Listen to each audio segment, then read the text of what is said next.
Good morning एटा Sunday रो blog. तो आम सकाल सकाल बाहरी जाइलु एलोरा।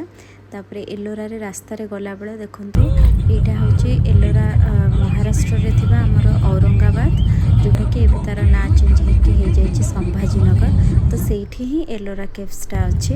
तो एटा रास्ता रे गला बेले एटा देखंतु दौलताबाद, जोटा कि दौलताबाद भी गोटे फोर्ट सेठी अच्छी, किंतु आमे ता भितर को जाई नथिलु। ता भितर को जाई आ गोटे ब्लॉग बनेबी। सेटा तो रास्ता रे पड़थिला दौलताबाद। तापर दौलताबाद रु जस्ट पूरा सीधा।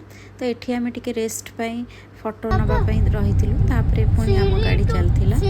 तो आमे एलोरा रे पहुँचला टाइम रे देखंतु केते सुंदर सीनेरी, तार साइड सीनेरी सब बहुत भल लगे। तापर आमे लंच करि नेथिलु।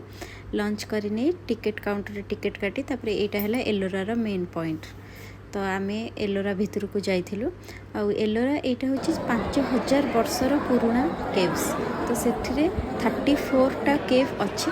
तो सब गुड़ा बुलिबा पॉसिबल हेई पारि नथिला, कारण बहुत तादरे बहुत माने जेंती पहाड़ पूरा चढ़ीबा को पड़े।